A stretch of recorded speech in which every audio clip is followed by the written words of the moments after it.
Good morning. It's Wednesday, July the 7th, I think, and we're here at Mammoth Hot Springs, and we're going to go through that and see what we see today. These are some travertine terraces found here in Mammoth.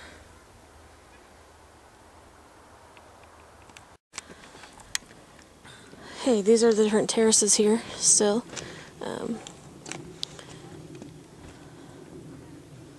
It's a pretty view. Okay, this is the Minerva Terrace, and it kind of looks like a layer cake. And when there's more rain and the springs are flowing underneath, I think it does kind of bubble and flow down it, but apparently it's pretty dry right now.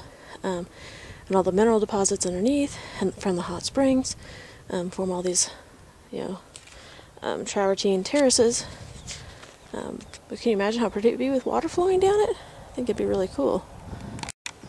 So I think this great big one back here in the back that I've showed you is Cleopatra Terrace. All of them look a little bit differently. Okay, that's Mammoth Village down there. That used to be Fort Yellowstone. When it was first beginning to be a national park, they had a fort here to help control the poachers and people that would come in here and destroy the environment. Okay, I wanted to get a shot of these because these are the ones that are active, and the heat and the water coming through causes thermophiles. The thermophiles are little bacteria type things that live in that heat, and that's what causes the colors. Like we talked about before, the hotter the colors, the hotter the heat, the more blue colors they are. But these are more earth tones, so it's not quite as hot, but still very, very hot. And it's causing then the limestone deposits that you see on the outside that are rolling down this hill. I thought these were really pretty. Okay, back behind me is something that they call Liberty Cap, and that formed from a hot spring that was active for a very, very, very, very long time. And it just kept forming those calcium deposits as it kept flowing up and up and up out of the ground. The calcium deposits formed all around it. It's no longer active, but that's the formation.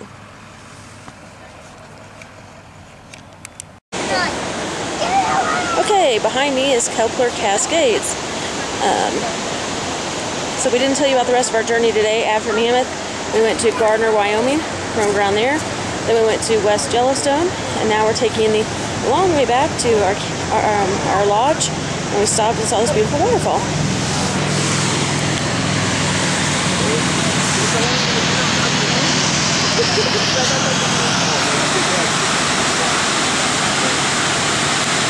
Oh, it's really, really pretty.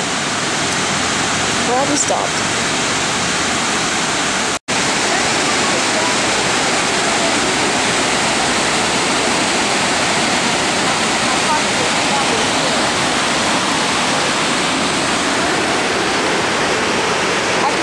Unfortunately, people throw a lot of money down there.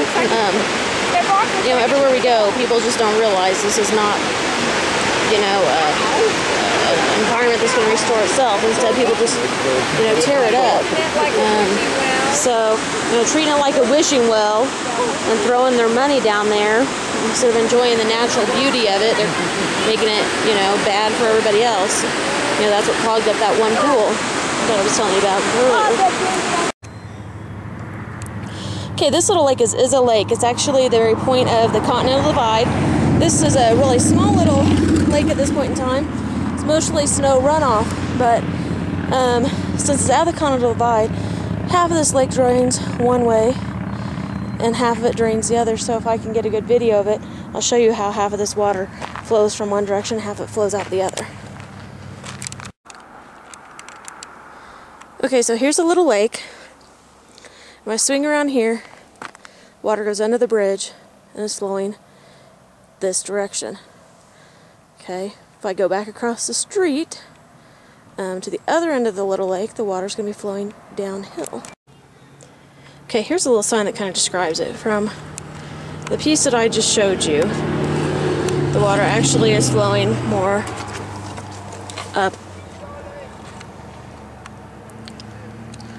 up this way, and then it goes into the Missouri River. Then I'm going to go over to this other side, and the water's flowing in a different direction, and it actually feeds into the Snake and Columbia rivers in the Pacific Ocean. This way. Oh, sorry, it goes this way into that. Oh, because we're here. So we're right here, so it's going to flow this way into the Columbia Snake River. The other eventually goes into Missouri, Mississippi River. Okay. That shot earlier is just a close-up of the park. Because this water is into such a small, compacted little stream right here, you can really see the way that the water is flowing in this little stream flowing that direction. If you can see beyond my shadow, that is. It's flowing that direction.